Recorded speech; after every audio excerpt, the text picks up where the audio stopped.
Hola mis hermanos, hoy es martes 24 de marzo de 2020, estamos en la cuarta semana de Cuaresma. Hoy nuestra Madre de la Iglesia nos presenta como texto del Evangelio que corresponde a la misa de hoy, la narración en la cual nuestro Señor sana al paralítico en Betesda. Esto está en el Evangelio según San Juan capítulo 5, versículos del 1 al 18. He titulado esta reflexión de la manera siguiente: Jesucristo es igual a Dios en su persona. Jesucristo es igual a Dios en su persona. Ya saben la enseñanza que vamos a extraer, la enseñanza fundamental que vamos a extraer de este pasaje. Jesucristo es igual a Dios en su persona. Muy bien, recuerden mis hermanos que todos los textos de la Escritura hay que entenderlos según la perspectiva o la intención o el objetivo del autor sagrado. En cuanto al Evangelio según San Juan se refiere, estas cosas fueron puestas por escrita para que nosotros creamos. Esto está en el capítulo 20, versículo 31. Para que nosotros creamos que Jesús es el Mesías, el Hijo de Dios, y para que creyendo en Él tengamos vida por medio de Él.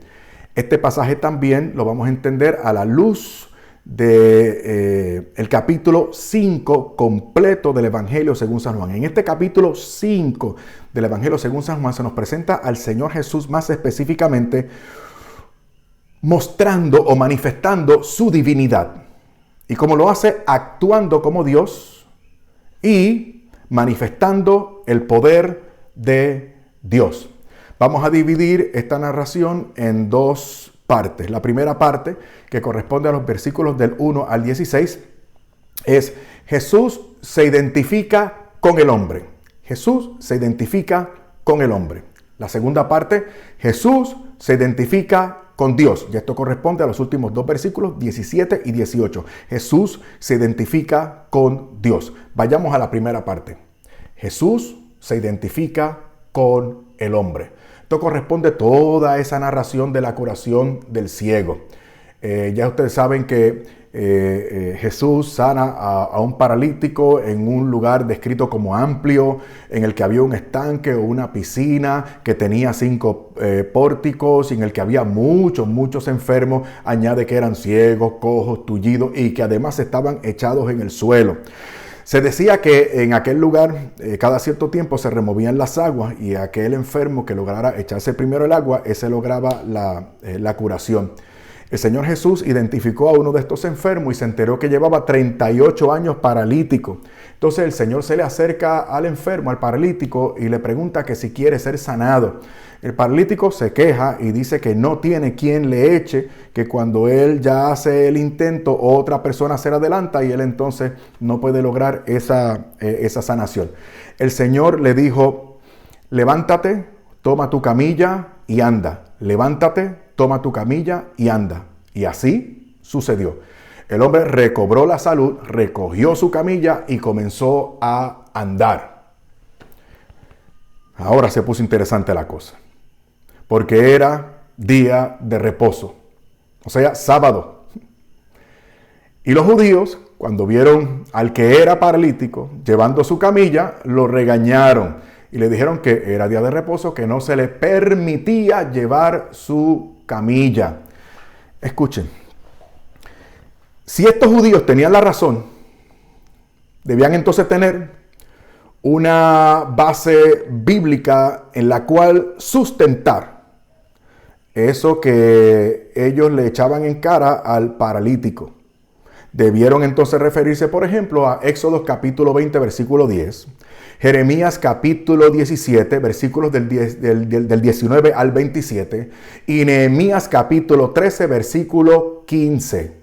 Sin embargo, esos 3 textos, en todos esos pasajes, se prohíben hacer trabajos que se hacían para obtener salario o beneficio económico.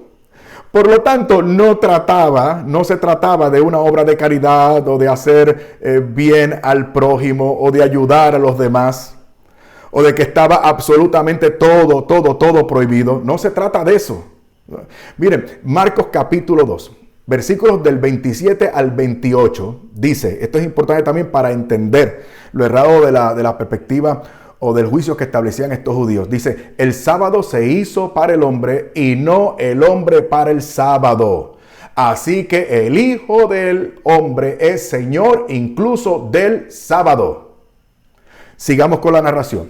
En el capítulo 15 de ese mismo, en el versículo 15 de ese mismo capítulo 5 dice, cuando el que había sido sanado identificó a Jesús como el que lo había curado y ordenado caminar, entonces dice el texto que los judíos perseguían a Jesús. Dice, los judíos perseguían a Jesús. No dice que comenzaron a perseguir a Jesús, sino que perseguían a Jesús. ¿Por qué? Concluye la segunda parte del versículo 16. Porque hacía estas cosas, en plural, hacía estas cosas en el día del sábado. O sea, era costumbre del Señor hacerlo. Ya lo venía haciendo.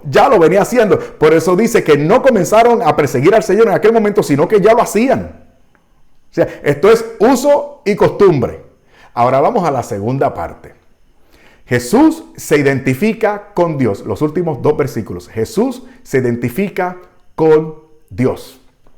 Prepárense, hermanos. Son dos versículos nada más, pero son contundentes. Son algo admirable. Dice el 17, pero Jesús les replicó. Les replicó. No dice les dijo, sino que les replicó. O sea, el Señor entró en debate. El Señor les está respondiendo. Por lo tanto, el Señor intenta. Su objetivo en adelante es transmitir una verdad, hacer una enseñanza. O sea, el hecho o el verbo aquí replicó, en pasado replicó, lo que está diciendo es, esta es la intención del Señor de decir lo siguiente. ¿Y qué dijo? Prepárense, mis hermanos, prepárense. Mi Padre trabaja hasta ahora. Yo también trabajo. Repito, mi Padre trabaja hasta ahora. Yo también trabajo. Escuchen. Aquellos judíos reconocían, porque era una opinión rabínica común, o sea, generalmente aceptada, de que las obras de Dios no cesaron con la creación. Esa era la fe de ellos incluso. Ellos creían eso, que las obras, la acción de Dios no cesaron con la creación después del día de reposo. Porque Dios no solamente es el creador, sino que es el sustentador de la creación. Entonces, Dios no descansa. En otras palabras, cuando ellos descansaban el día sábado, descansaban ellos, se lo aplicaban ellos, pero Dios no descansa. Primero porque no se cansa y luego porque Él está en contacto e interacción con la creación, según ellos mismos creían. Ellos descansaban el día sábado, pero Dios no descansa, y Jesucristo está diciendo, mi Padre no descansa, yo tampoco descanso. Él trabaja, yo también trabajo. Se está poniendo por encima del sábado. Entonces, aquellos judíos se ponían por debajo del sábado. El Señor dice, el sábado fue hecho para el hombre y no el hombre para el sábado. Ustedes están actuando como si fuesen hechos para el sábado y no el sábado para ustedes. Pero ¿saben qué? Si ustedes están por debajo del sábado, yo estoy por encima del sábado, porque yo soy como el Padre, yo no descanso, yo siempre trabajo. Está diciendo que es Dios. Esto es maravilloso. O sea, esto es un fundamento bíblico, teológico, contundente en favor de por lo menos de la percepción o de la concepción misma que tenía, de la conciencia misma que tenía Jesús acerca de su divinidad. ¡Qué maravilloso! Mire, a propósito, Isaías capítulo 40, versículo 28, dice, ¿es que no lo sabes o no lo has oído? El Señor es el Dios eterno, el creador de los confines de la tierra, que no se cansa ni se fatiga, su discernimiento es insondable. ¿Saben qué? El próximo texto que yo quería citarles era el Evangelio según San Mateo, capítulo 12, versículo 8. Pero después de estudiar el pasaje completo, dije, no, yo tengo que compartir esto completo con mis hermanos. Yo sé que ustedes me van a tener paciencia. A ver si identifican el pasaje o si saben de lo que yo les estoy hablando. Dice que un día sábado iba Jesús con sus discípulos por unos sembrados. Los discípulos del Señor sintieron hambre y comenzaron a arrancar espigas de trigo y a comer los granos. Y los fariseos entonces le recriminaron al Señor que porque los discípulos estaban haciendo algo que no les estaba permitido hacer el día sábado. ¿Y qué fue lo que le respondió el Señor? El Señor les trajo dos ideas. Primero, cuando le dice, ¿no saben ustedes la historia de David, la ocasión cuando él y sus compañeros sintieron hambre y entraron a la casa de Dios y comieron de los panes que solamente le era permitido comer a los sacerdotes? Eso primero. Y luego entonces cuando dice que los sacerdotes, según la ley, los sacerdotes estaban eximidos de no laborar el sábado. O sea, los sacerdotes, ¿por qué? Porque los sacerdotes servían en el templo y para el templo, servían en el templo. Y como servían en el templo, ellos estaban exentos de no trabajar el día sábado o de guardar el sábado como los demás. ¿Y cómo concluye el Señor? Diciendo, pues les digo que aquí hay algo más importante que el templo. Versículo 6 del capítulo 12 de Mateo. Pues les digo que aquí hay algo más importante que el templo. Ellos trabajan sirviendo al templo. Yo soy mayor que el templo. ¿Quién es mayor que el templo? Dios. ¿Y qué más dice entonces para concluir? Pues bien, el Hijo del Hombre tiene autoridad sobre el sábado. Y otra versión dice, el Hijo del Hombre es mayor que el sábado. ¿Y saben qué? El versículo 18. Los judíos lo entendieron bien, lo entendieron lo entendieron correctamente, pero lo entendieron mal. Lo entendieron correctamente porque entendieron que Jesús se estaba arrogando para sí facultades divinas. Se estaba identificando sustancialmente con Dios. Esa era la intención de Jesucristo, pero lo entendieron mal. ¿Por qué? Porque se desapegaron de una verdad. Al adherirse a esa verdad por la fe, hubiesen reconocido a Jesucristo. Por lo tanto, como dice la intención del evangelista San Juan, entonces habrían tenido vida de verdad, cumpliendo de manera total y cabal, plena, justa, toda la ley que ellos intentaban por sus propias fuerzas y con sus propias facultades.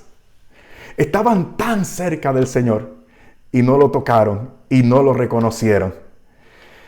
Dice el versículo 18, por eso los judíos trataban con mayor empeño de matarle, porque no solo quebrantaba el sábado, sino que llamaba a Dios su propio Padre, haciéndose a sí mismo igual a Dios. Conclusión. Vamos a concluir. De acuerdo al propósito del Evangelio según San Juan, aquí se nos presenta innegablemente a Jesucristo nuestro Señor como Dios. Y de acuerdo al propósito del evangelista, si nosotros creemos en Jesucristo y en esto, que es una verdad revelada por Jesucristo, nosotros por lo tanto vamos a tener vida por medio de Él. Eso para comenzar. Luego, podemos decir algo más con respecto a nuestra pertenencia a nuestra Santa Madre, la Iglesia Católica. Cuando reflexionaba sobre esto, me acordaba, por ejemplo, del primer concilio de Nicea. Contra Arrio, los arrianos, el arrianismo, en el año 325. Nuestra iglesia, yendo en contra de muchos intereses y de muchos poderes, estableciendo, inspirada por el Espíritu Santo, con la autoridad apostólica delegada por Jesucristo, la verdad acerca de la divinidad de Jesucristo, el Señor. Jesucristo es Dios. El Padre es Dios, el Espíritu Santo es Dios, pero no son tres dioses, es uno solo. Estoy siguiendo la lógica del argumento de San Atanasio. Mira, el Padre es Señor, el Hijo es Señor, el Espíritu Santo es Señor, pero no son tres señores, es un solo Señor. El Padre es divino, el Hijo es divino, el Espíritu Santo es divino, pero no son tres divinos, es un solo divino. Tres personas que subsisten en un mismo Dios, Padre en una misma esencia divina, hipóstasis, Padre, Hijo y Espíritu Santo.